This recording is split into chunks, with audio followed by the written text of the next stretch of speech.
¿Y si todos los escándalos que están saliendo sobre el Partido Socialista, sobre el gobierno actual de España, quedasen en nada?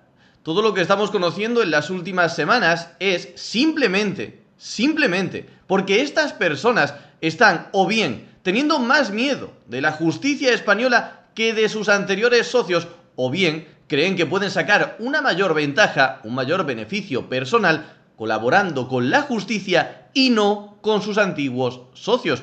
Pero obviamente el paso previo a todo esto ha sido intentar negociar con sus amigos, con sus antiguos socios dentro del partido.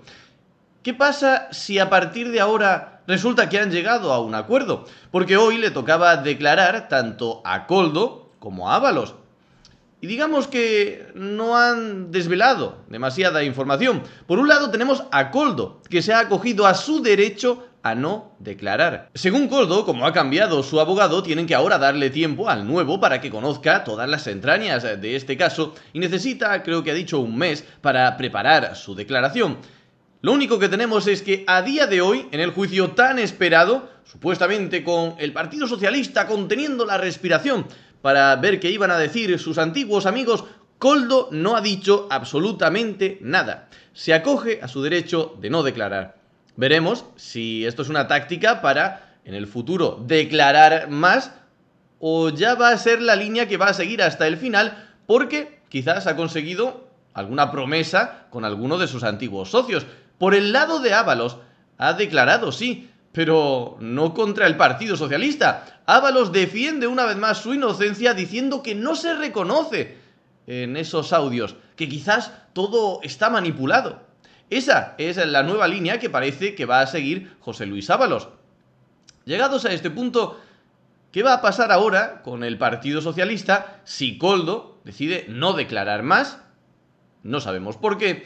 José Luis Ábalos decide mantener su defensa de que no, todo es mentira, esa no es mi voz, y Santos Cerdán decide hacer lo mismo que José Luis Ábalos, decir que esa no es su voz, que los audios están manipulados. No va a haber nuevas filtraciones, nuevas conversaciones, nuevos audios, nuevas personas dentro del Partido Socialista señalados, todo quedaría ahí. Como digo, no cantemos victoria tan rápido con esto del Partido Socialista, que si algo ha demostrado Pedro Sánchez y todo el Partido Socialista en general, es que saben resistir como nadie. Dos empresas señaladas por amaños de Koldo y Cerdán borran su web en plena investigación. Y esto es algo que, bueno, obviamente a José Luis Ábalos y a Koldo solo no han borrado lo que no les ha dado la gana. Aquí, digamos que la rapidez de la justicia española brilla por su ausencia. De hecho, a día de hoy, Koldo ya ha dicho que tiene mucha más información guardada y aún así, la justicia no va por esa información. Dejan a la libre voluntad de Koldo y de los acuerdos que pueda llegar, por otro lado, con las personas que puedan estar dentro de esos audios, dentro de esas conversaciones, que Koldo quiera mostrarlo o no. Si Koldo el día de mañana llega a un acuerdo con una persona que está dentro de esos audios que a Koldo le beneficia, pues simplemente con borrar o destruir esa información, salva a esa persona y él consigue el acuerdo que quiere. Y la justicia española, bueno, pues parece que esto no le preocupa demasiado. Los mensajes de Koldo al Partido Socialista pidiendo un interlocutor, van a aparecer más personas. Es que esto de que Koldo ha intentado negociar con el Partido Socialista para no señalarles, no es una invención o algo que nos estemos aquí imaginando. Es que esto ya lo sabe todo el mundo. Lo sabe Koldo, lo sabe el Partido Socialista, lo sabe la justicia, lo sabe todo el mundo.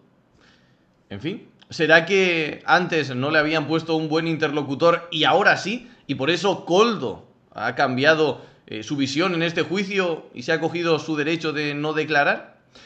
Lo que está pasando en el Partido Socialista, pues bueno, algunos miembros del PSOE se están haciendo los sorprendidos, pero algunos excompañeros les están destrozando el relato. La exportavoz del Partido Socialista, Soraya Rodríguez, sobre la vida privada de Ábalos. Había que verle con qué ojos llegaba al Congreso. Y Ábalos, la vida que llevaba, claro, hacías cualquier comentario de estos en el partido, Cuando, hombre, se había que verle, ¿no? También con qué ojos llegaba algunas veces al Congreso.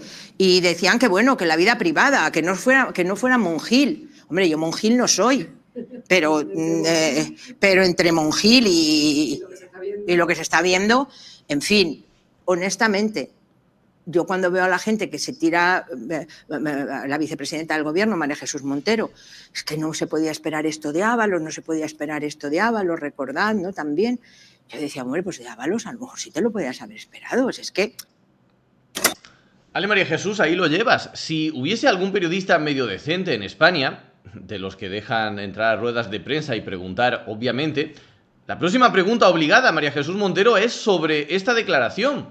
Esta persona, Soraya Rodríguez, ¿te había dicho algo alguna vez? ¿Te había hecho algún comentario sobre, bueno, cuál es la vida privada de José Luis Ábalos? ¿Sobre la forma en la que llegaba al Congreso? Es que lo que estamos viendo, que, bueno, esto ya no se lo cree nadie, pero con cada día que pasa y con cada nueva declaración que sale, menos todavía. No es que Koldo, Santos Cerdán y Ábalos fueran gente, bueno, sumamente inteligente, lo llevaban todo muy oculto. No demostraban nada, no daban ninguna señal de todo lo que estaba ocurriendo. Es que eran bastante obvio y bastante evidentes. Y es que llegados a este punto, según las declaraciones de esta mujer, parece que en el Partido Socialista solo habría dos tipos de personas. Los que lo sabían, entiéndase esto ya cada uno como quiera, o los que no querían saberlo. ¿No hay más? También ha habido un cruce de declaraciones entre José María Aznar y Pedro Sánchez. Aznar decía, si uno es capaz de adulterar unas elecciones internas en su partido, ¿por qué no va a alterar unas generales? Aznar se está refiriendo aquí, que poco se está hablando de esto, insisto, y a quien más debería cabrear, supuestamente, estas cosas, es a los votantes socialistas, que parece que presuntamente os robaron vuestra democracia interna, vuestras elecciones.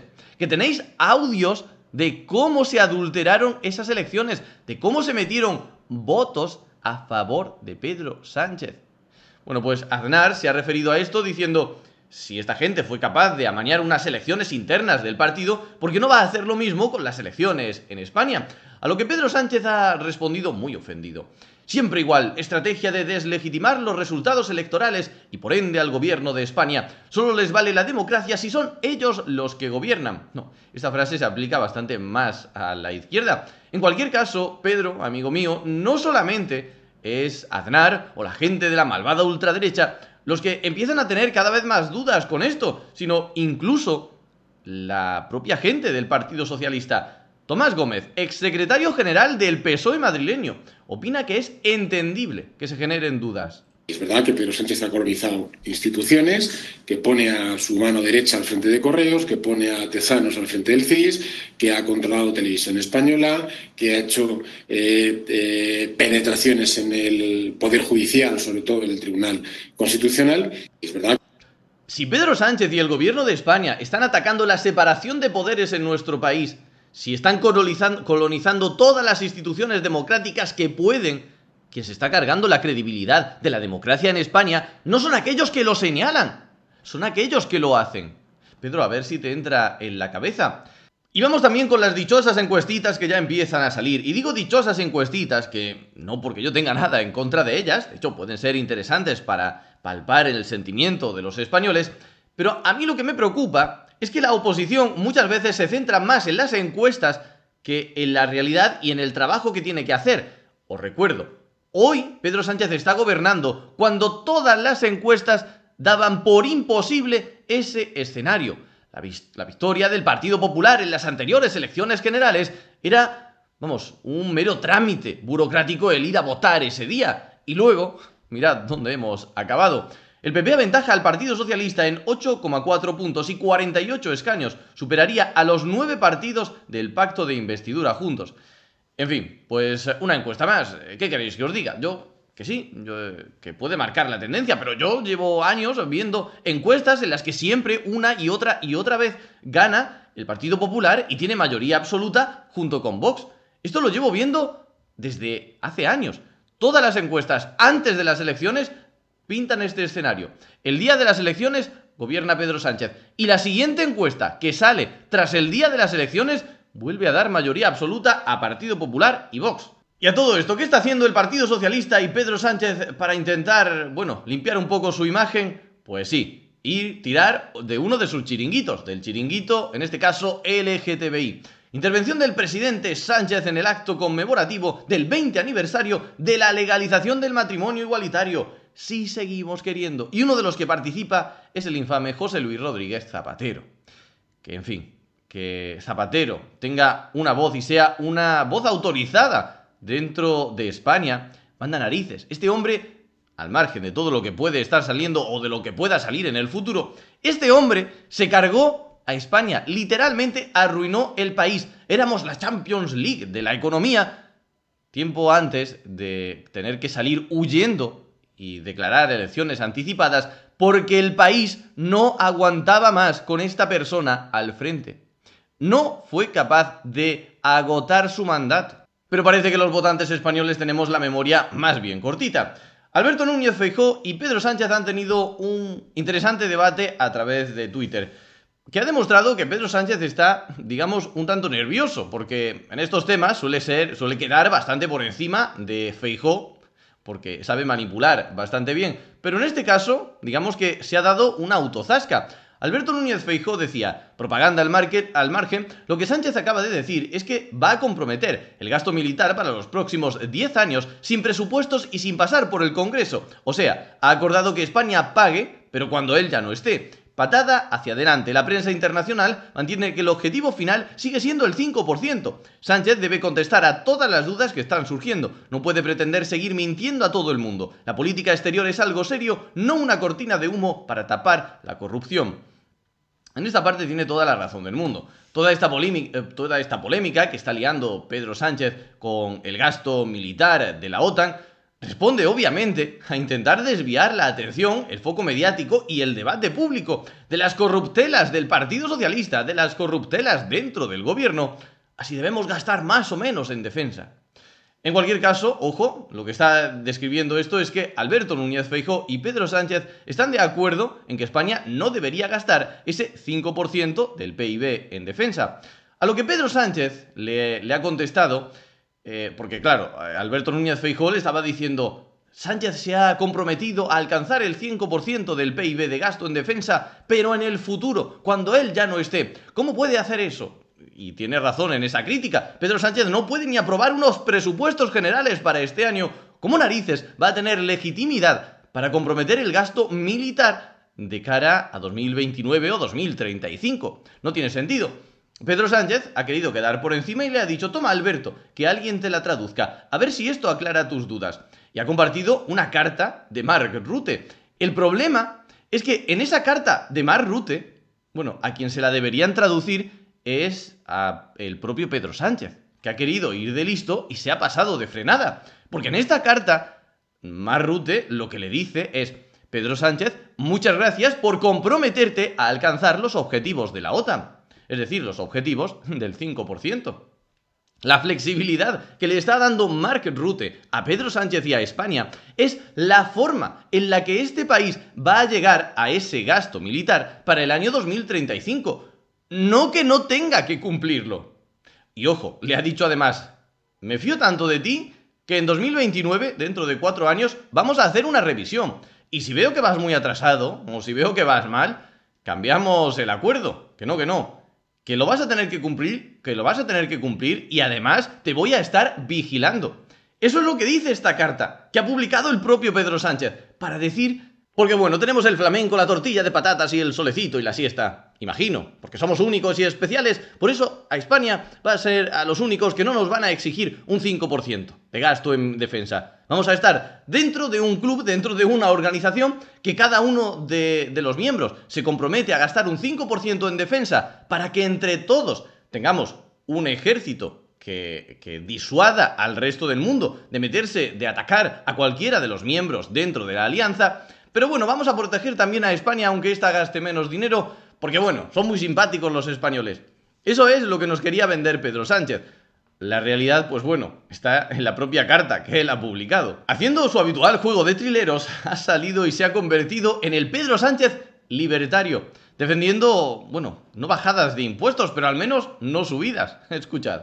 Para que se hagan ustedes una idea al coste, al esfuerzo que esto representaría, pasar del 2% al 5% de aquí al año 2035 exigiría gastar unos 350.000 millones de euros adicionales.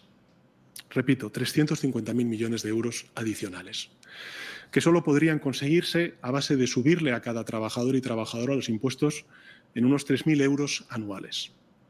3.000 euros anuales. Eliminar las prestaciones por desempleo, enfermedad y maternidad. Reducir en un 40% todas las pensiones o recortar a la mitad la inversión estatal en educación, desde los 0 años hasta la universidad. Este es el resumen. No podemos gastar más en defensa porque si gastamos más en defensa, como el resto de nuestros países socios y vecinos, nos quedaríamos sin pensiones, sin educación y sin sanidad, nos dice Pedro Sánchez. Curiosamente, todos los gastos que ha citado, ninguno se refiere a los chiringuitos socialistas, a los chiringuitos LGTB, a los chiringuitos feministas.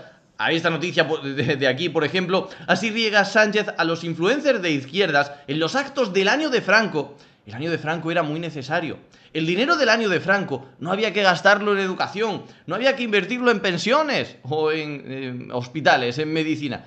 No. El año de Franco era súper importante, porque era súper importante no para hablar de la figura de Franco, era súper importante para regar de dinerito público a toda esta gente. En fin, como os decía al inicio, cuidado con cantar victoria antes de tiempo con la corrupción del Partido Socialista. Sí, esta es una de las primeras veces que yo quizás estoy viendo cercano el final de Pedro Sánchez, pero cuando pasan este tipo de cosas conviene estar alerta, porque ya en las pasadas elecciones parecía que nos encontrábamos ante el final de Pedro Sánchez, y luego mirad lo que ha sucedido. Así que cuidado con todo esto, y veremos cómo sigue pasando el tiempo ni si conocemos nueva información. Muchas gracias por ver el vídeo, darle a like y suscribirte para apoyar este pequeño proyecto. Como siempre, nos vemos en el próximo vídeo.